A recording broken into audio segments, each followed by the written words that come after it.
નારદ પુરાણની કથાને આગળ વધારી ભાગ 20।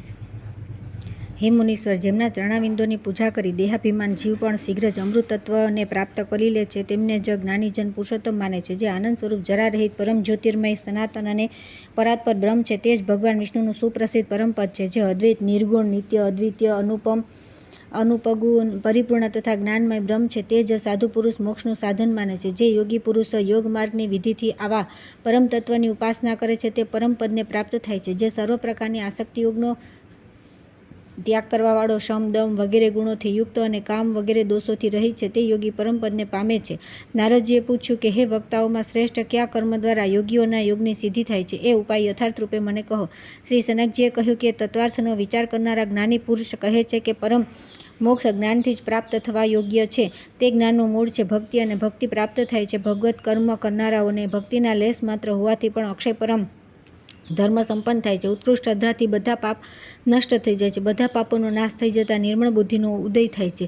તે નિર્મળ બુદ્ધિ જ જ્ઞાની પુરુષો દ્વારા જ્ઞાનના નામથી કહેવામાં આવે છે। જ્ઞાનને મોક્ષપદ કહ્યું છે, તેવું જ્ઞાન યોગીઓને હોય છે। કર્મયોગ અને જ્ઞાનયોગ આમ બે પ્રકારના યોગ કહ્યા છે। કર્મયોગ વિના મનુષ્યનો જ્ઞાનયોગ સિદ્ધ થતો નથી। તેથી ક્રિયાયોગમાં તત્પર થઈ શ્રદ્ધાપૂર્વક ભગવાન શ્રીહરિની પૂજા કરવી જોઈએ। બ્રાહ્મણ, ભૂમિ, અગ્નિ, સૂર્ય, જળ, ધાતુ, હૃદય તથા ચિત્ર નામવાળી આ ભગવાન કેશવની 8 પ્રતિમાઓ, જેમાં ભક્તિપૂર્વક ભગવાનનું પૂજન કરવું જોઈએ। તેથી મન, વાણી અને ક્રિયા દ્વારા બીજાને પીડા આપ્યા વિના ભક્તિભાવથી સર્વવ્યાપી ભગવાન વિષ્ણુની પૂજા કરવી। અહિંસા, સત્ય, ક્રોધનો અભાવ, બ્રહ્મચર્ય, અપરિગ્રહ, ઈર્ષ્યાનો ત્યાગ તથા દયા, આ સદ્ગુણ જ્ઞાન યોગ અને કર્મયોગ બંનેના સમાનરૂપે જરૂરી છે। આ ચરાચર વિશ્વ ભગવાન વિષ્ણુનું સ્વરૂપ છે, એવો મનથી નિશ્ચય કરી ઉક્ત બંને યોગનો અભ્યાસ કરવો। જે મનીષી પુરુષ સમસ્ત પ્રાણીઓને પોતાના આત્મવત માને છે, તે જ દેવાધિદેવ ચક્ર સુદર્શનધારી ભગવાન વિષ્ણુના પરમ ભાવને જાણે છે। જે અસૂયા, બીજાના દોષ જોવામાં સંલગ્ન રહીને તપસ્યા, પૂજા અને ધ્યાન કરે છે, તેનું બધું જ વ્યર્થ છે। તેથી શમ, દમ વગેરે ગુણોનો સાધના દ્વારા વિધિપૂર્વક ક્રિયાયોગમાં તત્પર રહીને મનુષ્ય પોતાની મુક્તિ માટે સર્વ સ્વરૂપ ભગવાન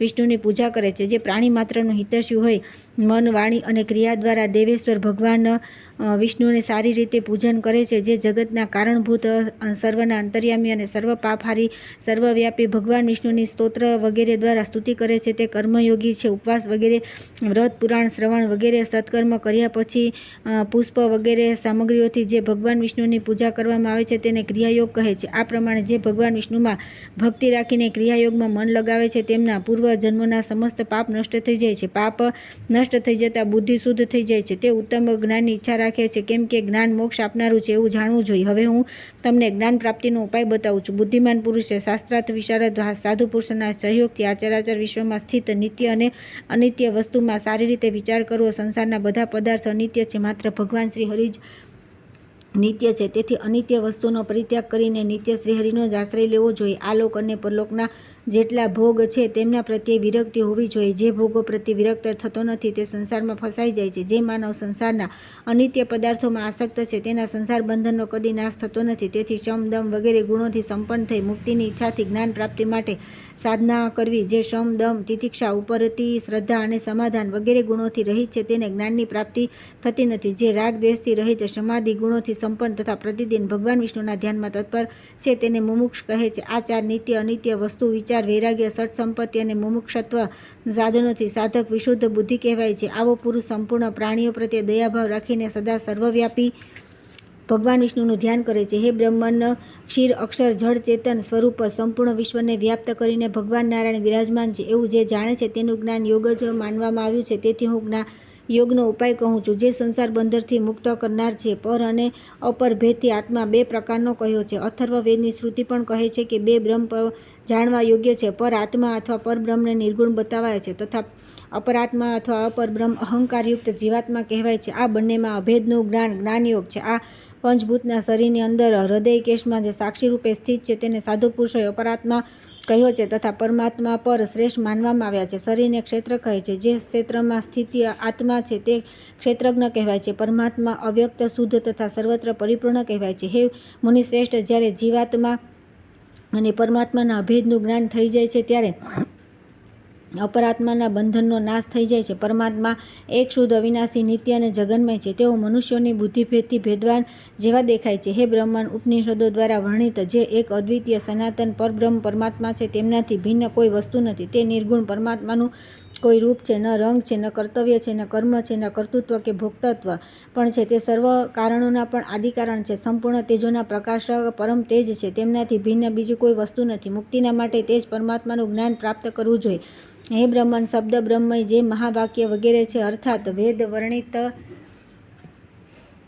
જે તત્વમસી છે, સોહમસી વગેરે મહાવાક્ય છે, તેમના પર વિચાર કરવાથી જીવાત્માને પરમાત્માનું અભેદ જ્ઞાન પ્રકાશિત થાય છે. તે મુક્તિનું સર્વશ્રેષ્ઠ સાધન છે. હે નારદજી, જ્યાં આ ઉત્તમ જ્ઞાનથી હીન છે તેમને આ જગત નાના ભેદથી યુક્ત દેખાય છે, પરંતુ પરમ જ્ઞાનીઓની દ્રષ્ટિમાં બધું પરબ્રહ્મ સ્વરૂપ છે. પરમાનંદ સ્વરૂપ પરાત્પર અવિનાશી તથા નિર્ગુણ પરાત્મા એક જ છે, પરંતુ ભેદ બુદ્ધિથી તેઓ ભિન્ન ભિન્ન અનેક રૂપ ધારણ કરનારા પ્રતીત થાય છે. જેમની ઉપર માયાનું આવરણ છે તેઓ પરમાત્મામાં ભેદ જુએ છે. તેથી મુક્તિની ઈચ્છા રાખનાર પુરુષ યોગ બળથી માયાને મિથ્યા સમજીને ત્યાગી દે. માયા ન સદરૂપ ન અસદરૂપ ન સદ અસદ બેઉ પણ છે. તેથી તેને અનિર્વાચ્ય કોઈ રૂપમાં પણ ન કહેવા યોગ્ય સમજવી જોઈએ. તે કેવળ ભેદ બુદ્ધિ આપનારી છે. હે મુનિ શ્રેષ્ઠ, અજ્ઞાન શબ્દથી માયાનો જ બોધ થાય છે. તેથી જ માયાને જીતી લે છે તેમના અજ્ઞાનનો નાશ થઈ જાય છે. જ્ઞાન શબ્દથી સનાતન પરબ્રહ્મનું પ્રતિપાદન કરવામાં આવે છે, કેમ કે જ્ઞાનીઓના હૃદયમાં નિરંતર પરમાત્મા પ્રકાશિત થતા રહે છે. યોગી પુરુષ યોગ દ્વારા અજ્ઞાનનો નાશ કરે છે. યોગ 8 અંગોથી સિદ્ધ થાય છે. તે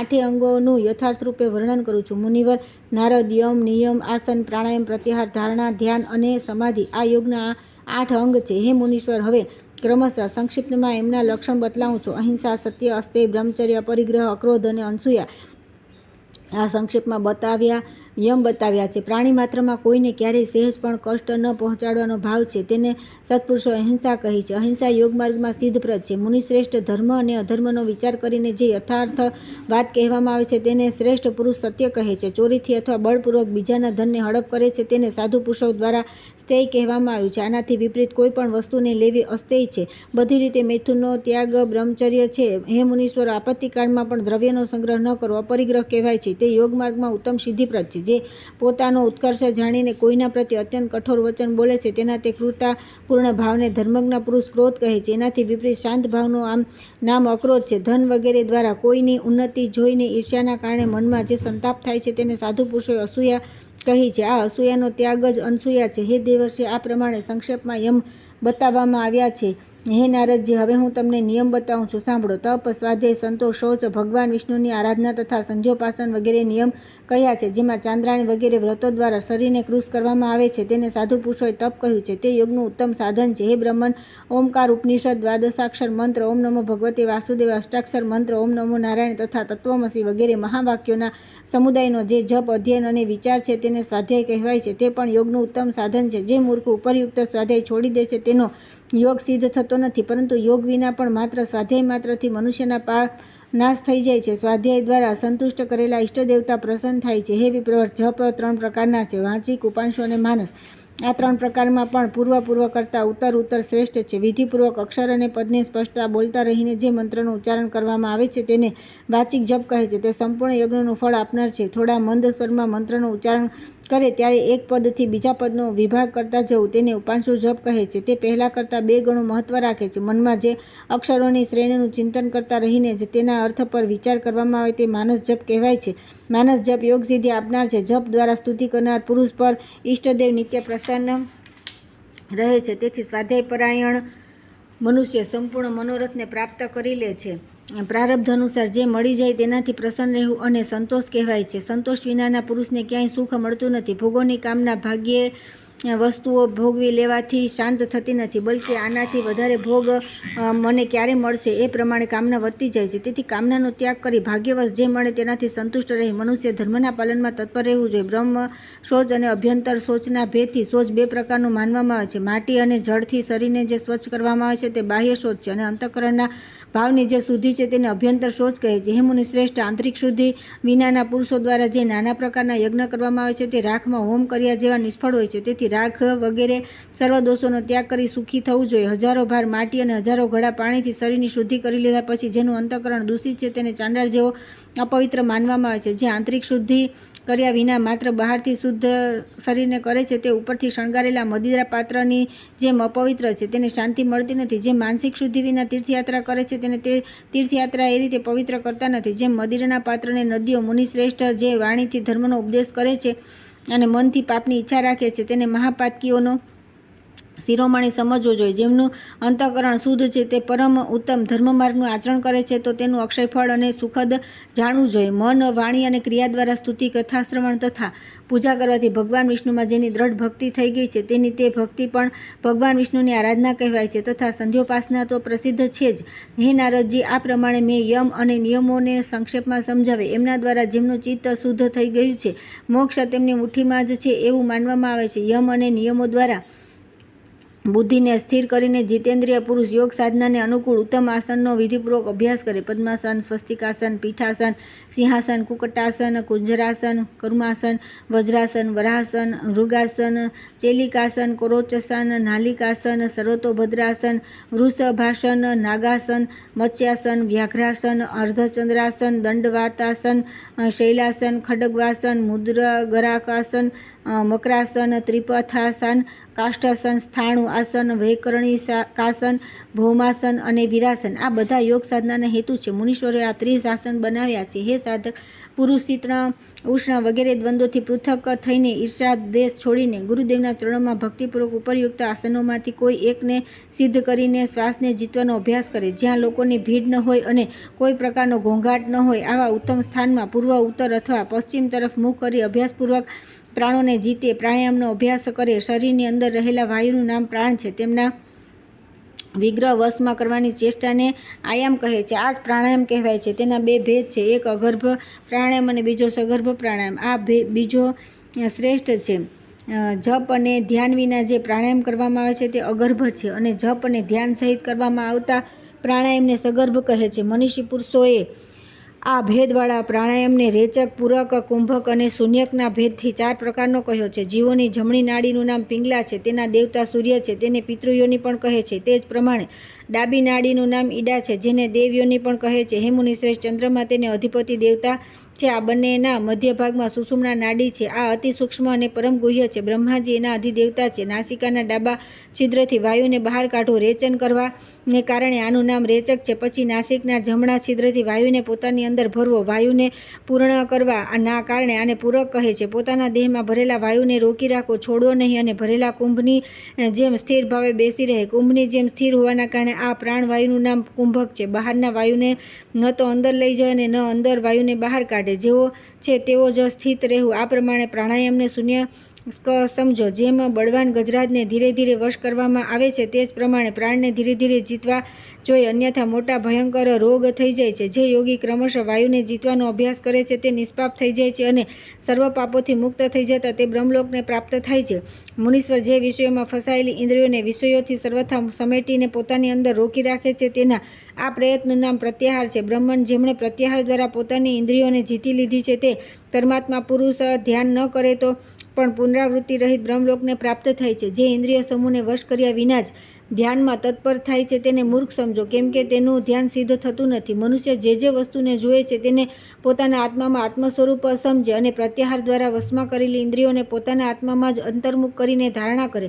આ પ્રમાણે ઇન્દ્રિયોને જે આત્મામાં ધારણ કરવાની ક્રિયા છે તેને ધારણા કહે છે. યોગથી ઇન્દ્રિયોના સમુદાયોને જીતીને ધારણા તે ઇન્દ્રિયોને દ્રઢતાપૂર્વક હૃદયમાં ધારણ કરી લીધા બાદ સાધક તે પરમાત્માનું ધ્યાન કરે જે સૌનું ધારણ પોષણ કરનાર છે અને જે કદી પોતાના મહિમાથી ચ્યુત થતા નથી. સંપૂર્ણ વિશ્વ તેમનું જ સ્વરૂપ છે. તેઓ સર્વત્ર વ્યાપક હોવાથી વિષ્ણુ કહેવાય છે. સમસ્ત લોકના એકમાત્ર કારણ તે જ છે. તેમના નેત્ર વિકસિત કમળદળ જેવા સુશોભિત અને મનોહર કુંડળ તેમના કાનોની શોભા વધારે છે. તેમની ભુજાઓ વિશાળ છે. તેમના અંગથી ઉદરતા ટપકે છે. સર્વ પ્રકારના આભૂષણો તેમના સુંદર વિગ્રહની શોભા વધારે છે. તેમણે પીતાંબર ધારણ કરેલું છે. તે દિવ્ય શક્તિઓથી સંપન્ન છે. તેમણે સુવર્ણમય યજ્ઞોપવિત ધારણ કર્યું છે. ગળામાં તુલસીની માળા ધારણ કરી છે. કૌસ્તુભ મણીથી તેમની શોભા વિશેષ વધી ગઈ છે. વક્ષસ્થળમાં શ્રીવસનું ચિહ્ન સુશોભિત છે. દેવતા અને અસુર ભગવાનના ચરણોમાં મસ્તક નમાવી રહ્યા છે. 12 આંગળ વિસ્તૃત તથા 8 દળોની વિભૂષિત પોતાના હૃદય કમળના આસન પર વિરાજમાન સર્વવ્યાપી અવ્યક્ત સ્વરૂપ પરાત્પર પરમાત્માના ઉપરયુક્ત રૂપે ધ્યાન કરવું જોઈએ. ધ્યેય વસ્તુમાં ચિત્તની વૃત્તિનું એકાકાર થઈ જવું તેને સાધુ પુરુષો દ્વારા ધ્યાન કહેવામાં આવ્યું છે. 2 ઘડી ધ્યાન કરીને પણ મનુષ્ય પરમ મોક્ષને પ્રાપ્ત કરી લે છે. ધ્યાનથી પાપ નષ્ટ થાય છે. ધ્યાનથી મોક્ષ મળે છે. ધ્યાનથી ભગવાન વિષ્ણુ પ્રસન્ન થાય છે તથા ધ્યાનથી સંપૂર્ણ મનોરથની સિદ્ધિ થાય છે. ભગવાન મહાવિષ્ણુના જે સ્વરૂપ છે તેમનામાંથી કોઈ પણ એકનું ધ્યાન કરવું તે ધ્યાનથી સંતુષ્ટ થઈ ભગવાન વિષ્ણુ મોક્ષ આપે છે, એમાં શંકા નથી. હે સાધુ શિરોમણે, ધ્યેય વસ્તુમાં મનને એ રીતે સ્થિર કરી દેવું જોઈએ કે ધ્યાતા ધ્યાન અને ધ્યેયની ત્રિપુટીને લગીરે ભાન ન રહે, ત્યારે જ્ઞાનરૂપી અમૃતના સેવનથી અમૃતત્વ પરમાત્માને પ્રાપ્ત થાય છે. નિરંતર ધ્યાન કરવાથી ધ્યેય વસ્તુની સાથે પોતાનો અભેદભાવ સ્પષ્ટ અનુભવ થઈ જાય છે, જેની બધી ઇન્દ્રિયો વિષયોથી નિવૃત્ત થઈ જાય છે અને તે પરમાનંદથી પૂર્ણ થઈને વાયુ વિનાના સ્થાનમાં રહેલા દીપકની જેમ અવિચળ ભાવે ધ્યાનમાં સ્થિત થઈ જાય છે. તો તેની આ ધ્યેયાકાર સ્થિતિને સમાધિ કહે છે. હે નારદજી, યોગી પુરુષ સમાધિ અવસ્થામાં ન જુએ, ન સાંભળે, ન સૂંઘે, ન સ્પર્શ કરે છે અને કશું બોલે છે. તે અવસ્થામાં યોગીઓને સંપૂર્ણ ઉપાધિઓથી મુક્ત, શુદ્ધ, નિર્મળ, સચ્ચિદાનંદ સ્વરૂપ તથા અવિચળ આત્માનો સાક્ષાત્કાર થાય છે. વિદ્વાન નારદજી, આ આત્માના પરમ જ્યોતિર્મય તથા અમેય અનંત છે, જે માયાને આધીન છે. તેમને જે તે માયાયુક્ત જેવો પ્રતીત થાય છે, તે માયાનું નિવારણ થતાં તે નિર્મળ બ્રહ્મરૂપે પ્રકાશિત થાય છે. તે બ્રહ્મ એક અદ્વિતીય પરમ જ્યોતિ સ્વરૂપ, નિરંજન તથા સંપૂર્ણ પ્રાણીઓના અંતર્યામી આત્મારૂપે સ્થિત છે. પરમાત્મા સૂક્ષ્મ પણ અત્યંત સૂક્ષ્મ અને મહાનથી પણ અત્યંત મહાન છે. તે સનાતન પરમેશ્વર સમસ્ત વિશ્વનું કારણ છે. જ્ઞાનીઓમાં શ્રેષ્ઠ પુરુષ પર પવિત્ર પરાત્પર બ્રહ્મરૂપે તેના દર્શન કરે છે. અકારથી હકાર સુધી ભિન્ન ભિન્ન વર્ણોના રૂપમાં સ્થિત અનાદિ પુરાણ પુરુષ પરમાત્માને જ શબ્દ બ્રહ્મ કહેવામાં આવ્યા છે. એ જે વિશુદ્ધ અક્ષર, નિત્ય પૂર્ણ હૃદયાકાશના મધ્યમાં વિરાજમાન અથવા આકાશમાં વ્યાપ્ત આનંદમય, નિર્મળ અને શાંત તત્વ છે, તેને પરબ્રહ્મ પરમાત્મા કહે છે. યોગી લોકો પોતાના હૃદયમાં જે અજન્મા, શુદ્ધ, વિકાર રહિત સનાતન પરમાત્માના દર્શન કરે છે, તેમનું જ નામ પરબ્રહ્મ છે. હે મુનિ શ્રેષ્ઠ, હવે બીજું ધ્યાન બતાવું છું, સાંભળો. પરમાત્માનું આ ધ્યાન સંસાર તાપથી સંતપ્ત મનુષ્યોને અમૃતની વર્ષા સમાન શાંતિ પ્રદાન કરનારું છે. પરમાનંદ સ્વરૂપ ભગવાન નારાયણમાં પ્રણવમાં સ્થિત છે એવું ચિંતન કરવું, તેમની ક્યાંય ઉપમા નથી.